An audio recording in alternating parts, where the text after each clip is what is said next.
आज मैं आपको एक कहानी सुनाने वाली हूँ। पता है किसकी?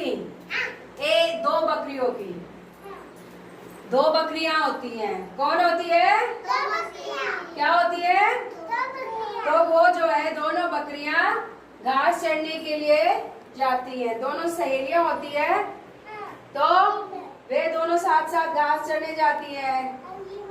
तो एक दिन क्या होता है, एक बकरी को कुछ काम होता है।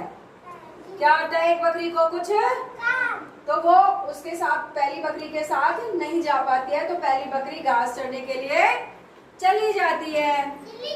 तो जो दूसरी बकरी होती है वो अपना काम खत्म करके वो भी घास चढ़ने के लिए जंगल में जाने लगती है।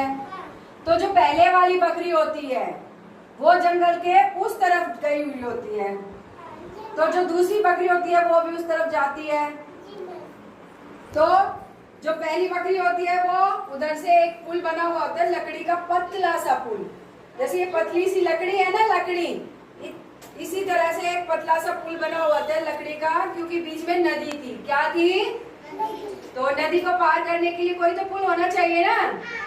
तो वो नदी पार करने के लिए जो इस तरफ बकरी खड़ी थी वो उधर आ रही थी और इधर वाली बकरी इधर जा रही थी। तो उन्होंने एक दूसरे को देखा नहीं तो वो रुक जाती। अब जो है दोनों बकरियां यहाँ बीच में आ गई। कहाँ आ गई? बीच में। एक बकरी यहाँ खड़ी थी, दूसरी बकरी यहाँ खड़ी थी। तो वे दोनों बकरियां आपस में कहने लगी कि अब हम कैसे जाएंगे अपनी अपनी जगह को। उसे घास चरने के लिए उस तरफ जाना था और जो घास चर के आई थी उसे इधर आना था। दोनों बीच में फंस गई।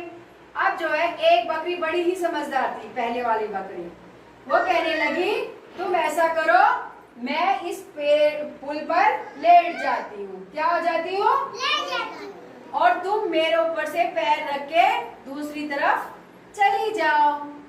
तो जो दूसरी बकरी होती है वो कहती है कि नहीं बहन, मैं ही बैठ जाती हूँ, तुम मेरे ऊपर से चली जाओ। तो दोनों ने आपस में बड़े प्यार से काम किया, समझदारी से काम किया। जो दूसरी बकरी थी वो लेट जाती है पुल पे और पहली बकरी उसके ऊपर से धीरे धीरे धीरे धीरे पैर रख के इस तरफ आ जाती है। तो दोनों ने बड़े ही समझदारी से काम लिया। तो उन्होंने उस समस्या को हल कर लिया। तो हमें किसी भी समस्या से घबराना नहीं चाहिए, उसे हल करने के लिए दिमाग से काम करना चाहिए। तो कहानी